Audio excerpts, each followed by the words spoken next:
모르시는 분들도 계실 것 같습니다. 우리 청년부 담당하시는 우리 장한성 목사님께서 등려하셨거든요.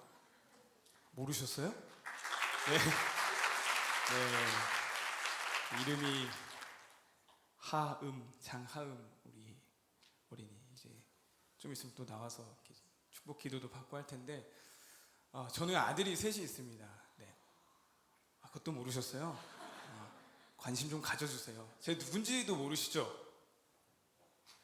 제가 중등부 설교를 하나요? 중등부가 딱 이렇거든요. 뭘 물어봐도 대답도 안 하고 표정도 다 이런데 네, 저 중등부 담당하고 있고요. 아들이 셋인데 저는 진짜 많은 성도님들의 사랑과 또 관심, 기도를 받았어 가지고 그것이 얼마나 큰지 저는 느끼고 있습니다. 제가 사실 아침에 물어봤어요. 장 목사님한테 혹시 청년들이 축하 메시지를 보내던가요? 보내셨어요? 네. 몇 명 안 보냈군요.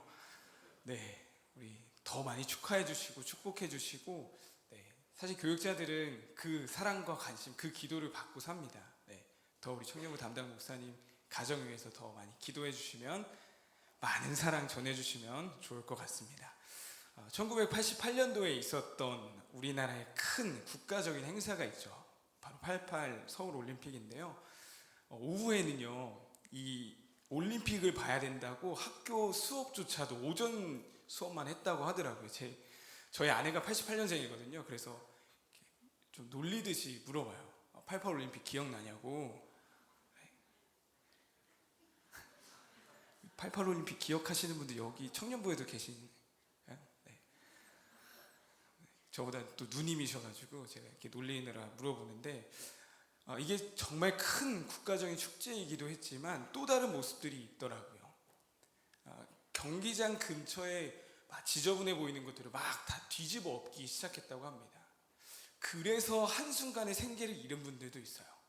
보기에 좋지 않으니 다 뒤집어 엎었기 때문에. 예수전도단 설립자이시죠. 오대원 목사님의 아내분이신 앨런 로스 선교사님의 책이 있습니다. 기쁨의 여정. 1980년대에 예수전도단이 한창 막 부흥하던 시기였는데 그때 선교사님들이 이 올림픽 시기에 우리 정부로부터 추방 명령을 받게 됐다라는 내용이 있어요. 그 이유가 무엇이었냐? 나라의 해외 선교사들이 지나다니는 걸 보면 외국인들이 여기 아직 후진국인가 보다라는 인식이 있다는 거예요. 그래서 이 선교사들을 다 추방하던 시기였다고 합니다. 그렇게 해서 1986년에 한국에서 25년이나 사역하셨던 이 선교사님 부부가 추방당하게 됩니다. 25살에 와서 25년 사역하고 본국으로 돌아가니 50살이 된 거죠. 생각해 봤어요. 이분들이 평생 선교사로서 다짐하고 이곳에서 섬겼는데 나이 50이 돼서 본국으로 돌아갔을 때 어떤 마음이었을까? 한 5, 6년 전부터 이 코로나 시기죠. 이 목회자들에게 있어서 많이 대두되고 있는 것 중에 하나가 이중직 목회입니다. 이중직 목회는 이제 목회도 하면서 또 직업을 갖는 것을 말하는데 저도 한번 생각을 해봤어요. 저도 학부에서 신학을 전공했고 제가 장 목사님이랑 학부 동기입니다. 대단한 분이시거든요. 장 목사님 과대 하시고 저 완전 아싸였는데 완전 이렇게 쳐다볼 수 없는 과대. 대단한 분이세요. 전 신학을 전공했고 대학원에서도 신학 전공해서 지금 계속 제가 24살부터 목회만 하고 있어요. 만약 내가 이중직 목회로 어떤 직업을 가진다고 했을 때 누가 나를 써줄까? 신학 전공한 사람을 어디서 받아줄까? 지금은 젊은 나이라고 좀 먹힐 수는 있어도 내가 나이가 50이었는데 이런 상황에 처하면 나는 어떨까? 정말 답답하더라고요. 답이 없다. 처자식도 있고 어떤 상황이 펼쳐질지 정말 답답했습니다. 오늘 시편에서 다윗이 마주했던 상황이 바로 이런 상황이에요. 그 선교사님이 25년 선교하던 그곳에서 추방당했을 때 어떻게 하면 좋을까라고 했던 그 상황이 오늘 시편 11편의 다윗의 심정입니다. 자, 3절이죠. 터가 무너지면 의인이 무엇을 하랴. 터가 무너졌을 그 상황이 이 다윗에게 주어진 겁니다. 이것은요 다윗뿐만 아니라 모든 사람에게도 동일해요. 누구나 이런 상황을 마주하게 됩니다. 모든 기반이 무너지고 도대체 뭘 어떻게 해야 되는지 모를 것 같은 그 상황. 이럴 때 우리는 어떻게 해야 하는지, 특별히 그리스도인으로서, 성도로서 우리는 이런 상황에 어떻게 살아내야 하는지 오늘 시편 11편을 통해 다윗의 모습을 통해 함께 살펴보고자 합니다. 누구나 마주할 수 있는 이런 상황에서 아무나 보여줄 수 없는 성도의 모습으로 나아갈 수 있기를 소망합니다. 세 가지로 나눠 살펴보겠습니다. 첫 번째입니다. 세상이 우리를 흔든다입니다. 저는 본문 1절 2절 다시 한번 같이 읽어보겠습니다. 시작. 내가 여호와께 피하였거늘 너희가 내 영혼에게 새같이 내 산으로 도망하라 함은 어찌함인가. 악인이 활을 당기고 화살을 시위에 먹이며 마음이 바른 자를 어두운 데서 쏘려 하는도다. 다윗이 심각한 위기에 처했습니다. 그 상황에서 다윗이 했던 건 하나님께 피하는 것이었어요. 그래서 1절 이렇게 시작하죠. 내가 여호와께 피하였거늘 이라고 해요. 자, 그런데 그것이 다윗의 주변에 있던 사람들에게 어리석어 보였던 거죠. 그 어려운 상황에 하나님께 피하는 게 말이 되냐라고 해요. 그래서 1절 뒷부분에 이렇게 말합니다. 너희가 내 영혼에게 새같이 내 산으로 도망하라 함은 어찌함은가. 새같이 산으로 도망하라고, 그러니까 불안하니까 걱정이 많으니까 그냥 도망치는 게 더 낫다고 하는 게 말이나 되는 이야기냐라는 표현을 하는 거죠. 여기서 표현하는 새같이 내 산으로 도망하라, 우리는 뭐 도시에 살기 때문에 맨날 뚱뚱한 이 비둘기들만 보기 때문에 도망 안 가잖아요. 근데 원래 새는 겁이 많습니다. 그런 새처럼 그냥 도망가는 게 더 낫다라고 이 세상이 다윗에게 도전하고 있는 거예요. 2절을 보니까요, 이런 말을 하는 사람들은 악인이라고 표현하고 있어요. 악인이 활을 당기고 화살을 시위에 먹이며 라고 표현하고 있죠. 이건 하나님의 평가입니다. 하나님께 피하지 않고 도망가라고 하는 그 악인들의 모습이라는 말이에요. 자, 그런데 다시 한번 1절을 볼까요? 다시 한번. 자, 1절 다시 한번 읽어보겠습니다. 시작. 내가 여호와께 피하였거늘 너희가 내 영혼에게 새같이 내 산으로 도망하라 함은 어찌함인가. 자, 1절은요 대화체로 기록되어 있어요. 우리말 성경은 표현되어 있지 않지만 영어 성경만 봐도요 대화체로 기록되어 있다는 걸 단숨에 알 수 있습니다. 어찌하여서 나한테 도망하라고 하느냐라는 대화를 하고 있는 거예요. 그 악인들이랑. 자, 질문입니다. 다윗이요 주변 사람들의 말을 듣고 고민을 했을까요? 안 했을까요? 나는 이 상황에서 당연히 하나님께 피하는 게 맞다라고 선택했는데 주변이 막 야 그냥 도망가는 게 맞지, 다윗이 고민했을까요? 안 했을까요?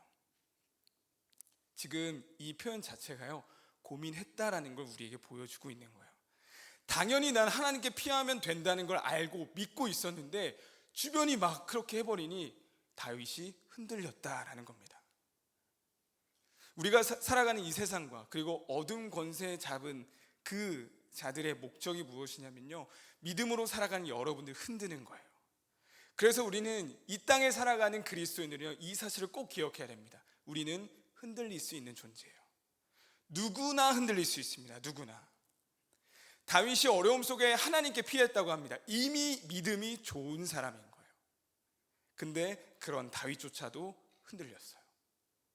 그에게 세상이 달려들고 있는 겁니다. 마태복음 4장을 보면 사탄이 누구에게 달려들고 있어요? 예수님께 달려들어요. 예수님께도 달려들어서 예수님도 흔들고자 하는 게 바로 그 어둠의 권세라는 거예요. 꼭 우리는 내가 흔들릴 수 있는 존재임을 꼭 기억하셨으면 좋겠습니다. 목사인 저도요 얼마나 많이 흔들리는지 모릅니다. 사실상 이런 이 시편 11편의 말씀을 들고 여러분 우리 흔들리지만 흔들리지 않는 주님을 바라봐야 합니다 라고 선포하는 저조차도 얼마나 흔들리는지 몰라요. 근데 인간이 그렇습니다. 우리 모두가 그렇습니다. 우리는 무엇 때문에 내가 흔들리는지, 무엇 때문에 힘들고 어려운지 그 문제를 잘 진단할 수 있어야 됩니다. 그렇다면 가장 어리석은 모습은 뭘까요? 내가 흔들리고 있는데 흔들리는지 모르는 게 어리석은 거예요. 내가 이미 흔들리고 있는데요 흔들린다는 사실을 모르는 게 정말 어리석은 모습이라는 겁니다. 폴 브랜드라는 분이 계십니다. 의사이자 선교사이셨는데 이분은 한센병 환자를 돌보는 사역을 하셨던 분이거든요. 이분의 책 몸이라는 선물이라는 책을 보면 고통을 느낄 수 있다라는 것 자체가 감사다라는 표현을 써요. 그러면서 한 예시를 드린 게 뭐냐면, 우리는 다리가 힘들면, 다리가 아프면 잠깐 앉아있다가 쉬었다 갈 수 있잖아요. 근데 한센병의 특징이 뭐예요? 감각이 없다는 거예요. 느낄 수 없다는 거예요. 그래서 다리가 삐고 인대가 늘어나고 끊어졌는데도 그거 모르고 그냥 걷는다는 겁니다. 그러다가 결국 발을 절단하는 거예요. 그러면서 하는 말이 뭐냐면, 고통이라는 거 느낄 수 있는 것 자체가 감사한 거다라는 표현을 하는 거죠. 그리고 반대로 감각이 사라지는 것만큼 큰 재앙이 없다라는 표현을 쓰고 있습니다. 이전 교회 청년부들과 수련회 함께 했을 때 3박 4일 동안 청년들과 함께 했는데요, 청년들이 가장 주로 하고 있는 고민은 크게 두 가지더라고요. 첫 번째는 진로였고 앞으로 뭘 해야 되는지, 두 번째는 관계였습니다. 만남, 배우자 관련해서 특히나 이걸 정말 많이 물어보더라고요. 저는 25살에 결혼했습니다. 그래서 청년들이 25살 혹시 어디 계시죠? 25살? 25살 10월 달에 결혼했거든요. 그래서 저한테 막 물어봐. 어떻게 그때 결혼하셨냐. 그러니까 이해가 안 되는 거죠. 저도 이해가 안 돼요. 어떻게 했는지. 아내도 이해가 안 되고 장인 장모님은 더 이해가 안 되고, 어떻게 저한테 그 막내딸을 주셨는지 아무튼 모르겠는데, 그러니까 계속 이 두 가지였어요. 끊임없이 차 이동하는 차든 뭐 카페든 어디든지 항상 앞으로 뭘 해야 될지, 진로는 어떻게 해야 될지, 어떤 배우자를 만나야 될지, 남자친구 이런데 교회를 안 다녀요. 어떻게 하면 좋을까요? 다 이거였습니다. 너무 안타까운 거 하나는 뭐였냐면, 신앙의 고민이 전혀 없었어요. 뭐 제가 만난 저랑 대화한 친구들만 그랬는지 몰라도 제가 봤을 때 진짜 중요한 건 그 순간의 신앙의 문제였거든요. 그런 면에 있어서는 저는 우리 김포 성문교회 청년부에 대해서 좀 리스펙하는 마음을 갖고 있습니다. 저희 중등부에도 청년 선생님들이 계시거든요. 네, 계세요.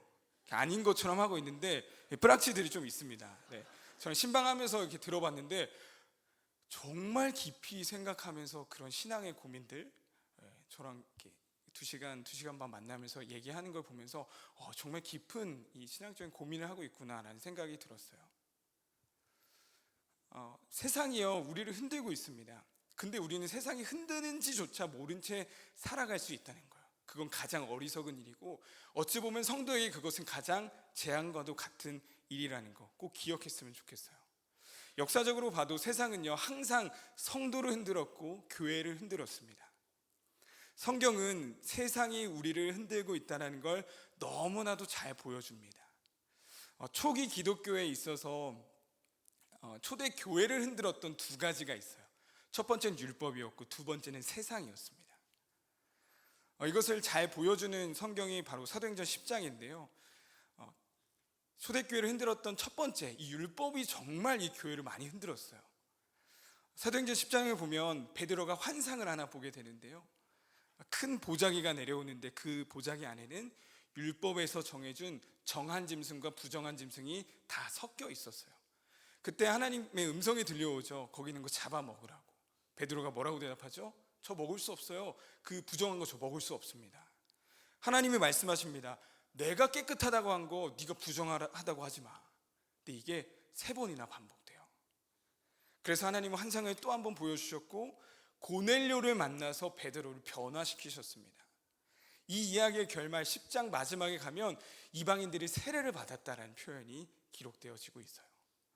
전 이것을 사도행전 1장부터 쭉 보면서 어떻게 느꼈냐면요, 율법이 정말 큰 문제였구나, 율법주의가.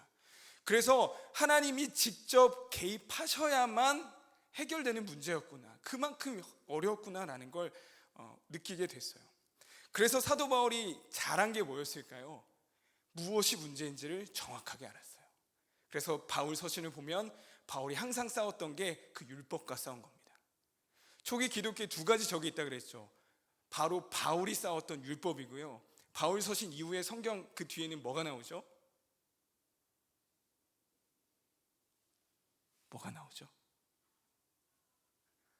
또 제가 아까 중등부 선생님도 언급했으니까, 자, 중등부 선생님들 뭐가 나오죠? 바울서신 뒤에? 모르겠어요. 이제 공동서신이 나옵니다. 공동서신은 무엇과 싸웠을까요? 두 개의 적, 그중 두 번째인 세상과 싸운 거예요. 바울은 율법과 싸웠고 공동서신에서는 세상과 싸운 겁니다. 우리도 꼭 기억할 수 있었으면 좋겠습니다. 세상이 우리를 흔들 겁니다. 그리고 흔들고 있습니다. 우린 누구나 흔들리는 존재라는 걸 꼭 기억할 필요가 있어요. 그래서 우리에게 필요한 게 있습니다. 두 번째, 하나님은 흔들리지 않으신다입니다. 우리 같이 한번 고백해 볼까요? 시작. 하나님은 흔들리지 않으신다. 세상이 흔들면요, 우린 누구나 흔들릴 수밖에 없습니다. 그래서 3절 이렇게 고백하는 거죠. 터가 무너지면 의인이 무엇을 하랴. 여기서 나오는 터가 무너졌다라는 표현은요, 여러 가지로 해석이 가능한데요, 기초가 바닥부터 흔들렸다, 모든 것이 무너졌다, 법과 질서가 다 무너졌다, 여러 가지로 해석이 가능해요.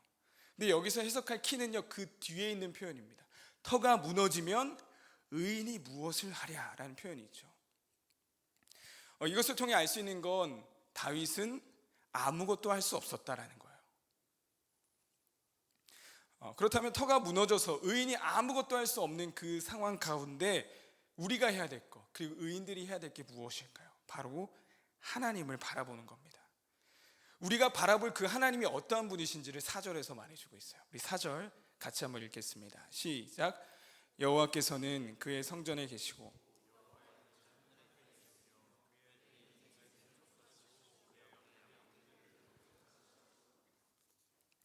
자, 우리가 흔들리는 우리가 흔들리지 않는 하나님을 바라봐야 한다고 그랬죠. 4절에서 하나님을 표현합니다. 터가 무너진 상황 속에서도 하나님은 어떤 분이시라고 말하죠? 그의 성전에 계시다라고 하고요, 여호와의 보좌는 하늘에 있다라고 표현하고 있어요. 무슨 말일까요? 우리는 흔들리지만 하나님은 흔들리지 않으신다입니다. 하나님은요, 그냥 하나님 일을 하시는 분이에요. 세상이 아무리 그렇다고 해도요, 하나님 전혀 그것에 영향받지 않으신다라는 말이에요. 이사야 28장 16절 말씀입니다. 화면에 준비했는데요, 같이 한번 읽어보죠. 시작. 그러므로 주 여호와께서 이같이 이르시되 보라, 내가 한 돌을 시온에 두어 기초를 삼았노니 곧 시험한 돌이요 귀하고 견고한 기초돌이라. 그것을 믿는 이는 다급하게 되지 아니하리로다. 아멘. 시온에 세워진 견고한 돌, 즉 흔들리지 않는 돌을 보는 사람은 급하게 되지 않는다라는 표현을 쓰고 있죠. 흔들리지 않는 상황 속에서요, 흔들리는 상황 속에서 흔들리지 않으시는 하나님을 바라볼 때 우리도 흔들리지 않을 수 있다라는 표현이 바로 이사야 28장의 말씀이에요. 다윗은 분명히 들었을 거예요. 야, 그냥 도망가. 다 끝났으니까 이제 포기해. 우리 분명 믿고 있잖아요. 믿고 있는데도 불안하고 흔들리는 게 인간이라는 존재입니다. 그럴 때 필요한 건요, 여전히 그 자리에 계신 하나님 바라보는 거예요. 하나님은 상황과 상관없이 일하시는 분입니다. 환경에 영향받지 않으세요. 흔들리지 않으십니다. 하나님은 그냥 하나님의 일을 하시는 분이에요. 성경 전체에서도 이것을 드러내주고 있습니다. 성경의 첫 시작 창세기 1장을 보면요, 하나님이 이 세상을 창조하시면서 이 세상이 시작되었다라고 해요. 근데 하나님이 이 세상을 시작하셨을 때 그 세상이 어떤 세상이었다고 말하냐면 창세기 1장 2절 땅이 혼돈하고 공허하며 라고 시작해요. 하나님의 창조는 혼돈 속에서 시작됐습니다. 이건 예수님의 탄생도 마찬가지입니다. 예수님께서 이 땅에 태어나시기까지의 모든 상황은 혼돈 그 자체였어요. 가장 먼저는 임신 자체가 논란의 임신이죠. 가브리엘이 마리아에게 가서 네가 잉태하여서 아들을 낳을 거다라고 말해요. 근데 성경에서 주목하고 있는 두 단어는요, 처녀였다는 거, 그리고 성령으로 잉태될 것을 말하고 있습니다. 지금도 사실 많은 이슈가 될 수 있지만 그 당시였다면요, 이거는 더 논란일 수밖에 없어요. 두 번째, 강제적으로 인구 조사가 있었습니다. 가이사 아구스토가 호적을 명하죠. 모든 사람들이 호적을 위해서 자기 고향으로 갔습니다. 요셉과 마리아도 예외가 아니었어요. 자, 그런데 그 호적이 있을 때가 어느 시기였냐면 만삭 때였다라는 거죠. 누가복음 2장 5절인데요. 그 약혼한 마리아와 함께 호적하러 올라가니 마리아가 이미 잉태하였더라. 만삭의 아내와 같이 걸어간다는 거, 동물의 등에 타고 가는 여행, 아마 이건 온 가족에게 있어서 끔찍한 여행이었을 겁니다. 어찌됐든 도착했죠. 도착했을 때 어땠을까요? 누가복음에는요, 여관에 있을 곳이 없음이러라 라고 말하고 있습니다. 왜 그럴까요? 모두가 호적하러 왔기 때문에 당연히 자리가 없는 거죠. 근데 마침 그 상황에서 정말 하나님도 무심하세요. 그때 진통이 시작되는 거예요. 우리 장 목사님 딸이 언제 태어났냐면요, 교육자 수련회가 끝나고 돌아온 그 다음날 아침에 태어났어요. 아주 효녀입니다. 네, 잘할 거예요. 그 교육자 수련회 우리 막 같이 기도하고 기도 제목 나눌 때 신호가 왔었어 봐요. 별로 생각하고 싶지 않아요. 아주 효녀예요. 그 다 끝나고 때를 잘 맞춰서 아주 사모님 30분 만에 애를 낳았다고 하더라고요. 제가 5가지 낳으시라고 했어요. 아무튼 아주 좋은 타이밍에 잘 왔어요. 정말 그야말로 혼돈 그 자체죠. 예수님이 태어나시기까지 그 모든 과정이. 근데 그 혼돈을 뚫고 예수님께서 탄생하셨다는 거예요. 마태복음 1장에 예수님의 족보가 나옵니다. 다말이 나오고 라합이 나오고 우리아의 아내가 나오고 루시 나오죠. 왜 하나님께서 이들을 예수 그리스도의 족보에 넣으셨을까요? 간단합니다. 이런 조상들이 있었음에도 불구하고 예수님은 이 땅 가운데 태어나셨다라는 걸 말해주고 있어요. 시편 11편 4절, 오늘 우리가 읽었던 이 말씀, 여호와께서는 그의 성전에 계시고 여호와의 보좌는 하늘에 있으며, 이 믿음이, 이 확신이 우리에게 필요한 겁니다. 우리의 상황과 상관없이 하나님 여전히 그 자리에서 하나님의 일들을 행하고 계시다는 그 사실을 다시 한번 확신으로 가지고 나아갈 수 있었으면 좋겠습니다. 사실상 이 시편 11편 말씀은요, 저에게 있어서 코로나 시기 때 저에게 주셨던 말씀이기도 합니다. 정말 답답한 시간들을 개인적으로 보냈고, 사실 김포성문교회는 어떤지 모르겠지만 제가 이전에 사역했던 교회는 아직도 교회 이름을 검색하면 코로나 교회로 인터넷에 나와요. 홈페이지가 없거든요. 계양구였거든요. 계양구 무슨 교회 부목사 확진. 네, 그때 아마 그 분위기를 아실 거예요. 얼마나 많은 이 손가락질과 눈초리가 있었는지 모릅니다. 아파트 단지 다 있었고 다 주변에 사시는 성도님들이었거든요. 얼마나 많은 진짜 거의 핍박을 받았습니다. 그런 상황에서 제가 이 말씀을 받았었고, 무엇보다 그 중에서도 코로나 때 맞이했던 성탄절이 저에게는 너무나도 아픔이었어요. 성탄절 새벽이었습니다. 예배를 준비하러 갔는데 모이지 못하는 시기였어요. 왜인지 모르겠습니다. 새벽부터 그냥 막 눈물이 났어요. 우리에게 있어서 너무나도 감격스럽고 기쁜 날인데 우리가 모여서 예배를 못 드리는 거예요. 그 시기에 저에게 이 말씀을 주셨습니다. 하나님은 그 모든 상황 상관없이 하나님은 하나님의 일을 하고 계신다는 거였어요. 그리고 우리가 아무것도 할 수 없는 것처럼 보여도요, 하나님은 여전히 하나님의 일을 하신다는 거죠. 저는 무엇보다 이 시편 11편의 말씀이 지금 우리에게, 특별히 우리 이 나라, 이 민족에게 필요한 말씀이라고 여겨집니다. 우리는 정말 흔들리다 못해 무너지기 직전처럼 보이기도 합니다. 정치적인 대립이 이만큼 심했던 적은 없었다라고 많은 이제 학자들이 판단하고 있죠. 정말 안타까운 것 중 하나는 이러한 때에 그리스도인들이 마치 이 세상이 무너질 것 같이, 이 나라가 망할 것 같은 그런 표현들을 아무렇지 않게 말한다는 거예요. 근데 꼭 우리 봐야 될 게 무엇이냐면, 우리 이런 어려움이 없지 않았습니다. 지난 140년, 150년 가까이 되는 이 나라를 향한 선교의 역사, 교회의 역사를 한번 보세요. 그 어려움마다 우리를 어떻게 살려주셨고 어떻게 인도하셨는지를 보면 우리는 그 다음 일하실 하나님을 기대할 수밖에 없거든요. 로마서 12장 19절 말씀입니다. 내 사랑하는 자들아, 너희가 친히 원수를 갚지 말고 하나님의 진노하심에 맡기라. 기록되었을 때 원수 갚는 것이 내게 있으니 내가 갚으리라고 주께서 말씀하시니라. 우리가 해야 될 것은요, 그 하나님께, 공의와 정의로 심판하실 하나님께 맡기는 거예요. 하나님은 우리에게 너희들 칼 들고 나가서 싸워 이러지 않으셨어요. 칼은 내가 될 거니까 내 나를 의지하면 돼. 이 나라, 이 민족을 위해 우리 기도할 때입니다. 기도하는 게 뭐예요? 하나님, 우리가 칼 드는 게 아니라 하나님이 드실 칼을 기대하며 하나님께 맡기겠습니다, 이거예요. 오늘 시편 11편 4절에도 똑같이 말하고 있죠. 그의 눈이 인생을 통촉하시고 그의 안목이 그들을 감찰하시도다. 정의와 공의의 하나님께서 우리는 무너진 것처럼 보이지만 하나님 다 보고 계신다니까요. 하나님 심판하실 거라니까요. 하나님이 갚으실 거, 그 하나님께 맡기는 거, 그게 우리에게 필요한 모습이라는 겁니다. 우리는 흔들립니다. 그러나 하나님 흔들리지 않으십니다. 여전히 그 자리에 계십니다. 그래서 우리에게 필요한 건 흔들리지 않으시는 그 하나님 바라보는 것입니다. 날마다 흔들리는 존재이기에 날마다 하나님을 바라보아야 하고요. 그래서 우리는 그 믿음의 시선을 구해야 되는 거예요. 날마다 흔들리지 않으시는 그 하나님 바라보며 나아갈 수 있는 저와 여러분들에게 간절히 소망합니다. 마지막 세 번째입니다.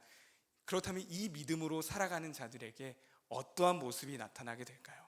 마지막 세 번째는 흔들려도 괜찮다입니다. 다윗의 변화된 모습이 이 시편 11편 1절부터 7절 짧은 구절이지만 다윗의 변화가 다 기록이 되어 있어요. 다윗에게는 처음에는 하나님께 의지했지만 터가 무너진 상황, 내가 어떻게 아무것도 할 수 없는 상황 속에서 세상이 나를 흔들 때, 그 다음 여전히 그 자리에 계신 하나님을 바라봤을 때 다윗이 어떻게 변화되었는지를 5절부터 7절이 우리에게 말해주고 있는데요, 우리 같이 한번 5절부터 7절 말씀 읽어보도록 하겠습니다. 읽겠습니다. 시작. 여호와는 의인을 감찰하시고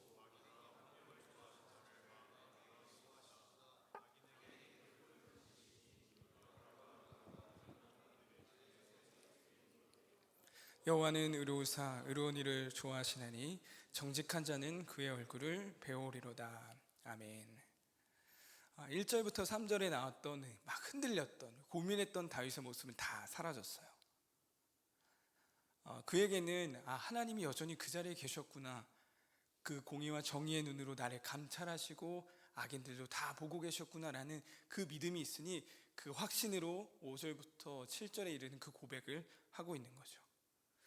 7절 말씀은 간단하게 표현하면 이렇습니다. 아무것도 상황은 변하지 않았지만 주님께 피하였더니 결국 주님을 보게 되었다라는 거예요. 여러분, 이 상황 꼭 기억하셔야 돼요. 터가 무너지는 그 상황은요, 변하지 않았습니다.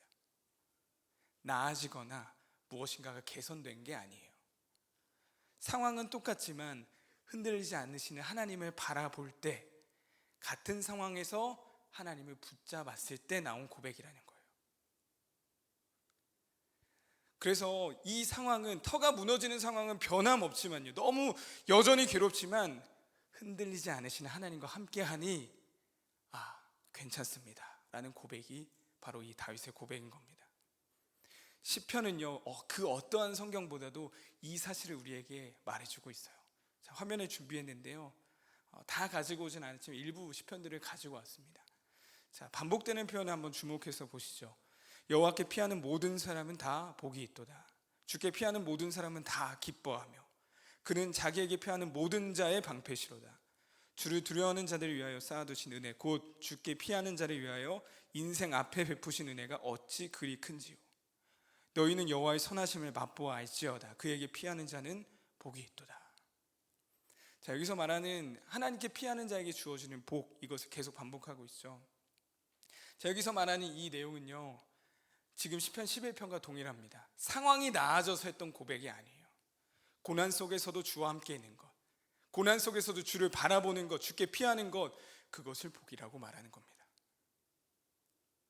우리에게 이러한 고백이 우리의 삶 속에서 계속해서 나타날 수 있기를 소망합니다. 우리의 삶은 터가 무너질 것 같은, 아무것도 할 수 없는 것 같은 상황이지만 그 상황에서 흔들리지 않으시는 하나님을 바라봤을 때 하나님과 함께하면 그래도 괜찮습니다. 고백할 수 있었으면 좋겠어요. 오늘 설교의 제목이죠. 바람 불어도 좋아. 이것은 김병년 목사님의 책 제목인데요. 목사님의 이 스토리를 담아낸 책인데, 교회를 개척하신 지 3개월째 됐던 시기였습니다. 첫째가 9살이었고 둘째가 5살, 막내가 태어난 지 3일밖에 되지 않았을 때 사모님께서 뇌경색으로 쓰러지셨고 한순간에 식물인간이 되셨어요. 별로 상상이 안 되시죠? 네, 아이들이 아직 어리고 막내가 3일밖에 되지 않았는데 엄마가 쓰러졌어요. 목회는요, 사실 사모님이 없으면 할 수 없습니다. 저도 기도 제목 중 하나가 아내가 아프지 않는 거예요. 아내가 감기 걸리면요, 제 모든 게 스탑돼요. 왜냐하면 그 꼬맹이들 제가 케어해야 되니까. 그래서 정말 신기한 거는, 저는 좀 1년에 한 번씩은 막 좀 심하게 아플 때가 있습니다. 뭐 누구나 그렇죠. 진짜 아무것도 못할 정도로 아플 때가 있는데, 이 막내가 막 커가는 이 시기에 신기하게도 아내가 정말 그만큼 아픈 적이 한 번도 없었어요. 그래서 아내랑 이제 돌아보면서 진짜 하나님이 우리 사역 열심히 하라고 지켜주시는구나, 이런 고백을 진짜 할 수밖에 없더라고요. 이 김병년 목사님께 이런 상황이 딱 주어졌습니다. 어느 날에는요, 장모님께서 권유하시는 거예요. 산기도를 한번 가봐라. 일주일 내내 산기도를 했지만 아무 응답도 없었습니다. 시간이 지날수록 목만 아프고 기력만 쇠해져 가는 거예요. 너무 허탈했던 거죠. 뭐가 응답일까? 아무런 대답을 듣지 못한 이 순간이 나에게 기도의 응답인가? 그냥 그래, 열심히 기도했으니까 그 자부심만 가지고 내려오셨다는 거죠. 근데 다음날 하나님이 그런 마음을 주셨대요.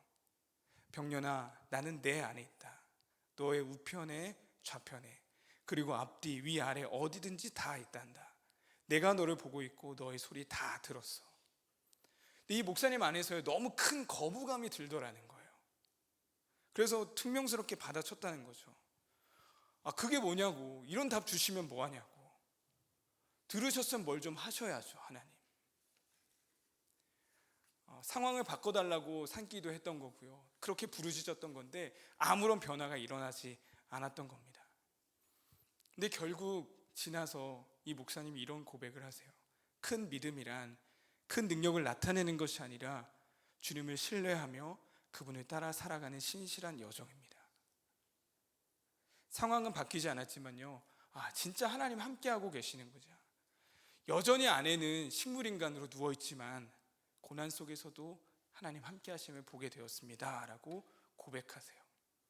제가 알기론 이 목사님 사모님께서 쓰러지신 지가 20년이 넘었습니다. 제가 우연찮게 간병살인 154인의 고백이라는 책을 한 기사에서 보고 찾아서 읽어보게 됐는데요, 이 책에서 간병을 뭐라고 표현하냐면요, 죽어야 끝나는 전쟁이라고 표현해요. 아마 지금 우리 청년들 같은 경우는 이제 할아버지, 할머니 세대가 이런 상황을 아마 마주하고 계실 거라고 생각하는데, 지금도 얼마나 이 간병인들이요, 우울증을 앓고 있고 심지어 살인하고 있는지 몰라요. 근데요, 지금 이 목사님이 20년이 지났습니다. 어떻게 그게 가능했을까요? 전 한 가지라고 봐요. 함께 하시는 하나님에 대한 확신입니다. 그래서 이 목사님께서 책 제목을 기가 막히게 지으신 거죠. 하나님, 바람이 불어도 좋습니다. 말씀 마치겠습니다. 이 고백이 우리의 고백 되었으면 좋겠어요. 바람이 불어도 좋습니다. 흔들려도 괜찮습니다. 이것이 우리의 고백 되어야 하는 것이죠. 하나님이 언제나 어디서나 함께 계시기 때문에 그냥 계신 것이 아니라요, 흔들림 없이 계세요. 흔들리는 우리이지만 흔들리지 않으신 하나님 바라보면서 어떤 상황이어도 괜찮습니다, 하나님과 함께 이 주어진 상황을 살아내겠습니다. 이것이 우리 모든 청년들의 고백 되기를 간절히 소망합니다. 우리 함께 찬양하고 기도하도록 하겠습니다.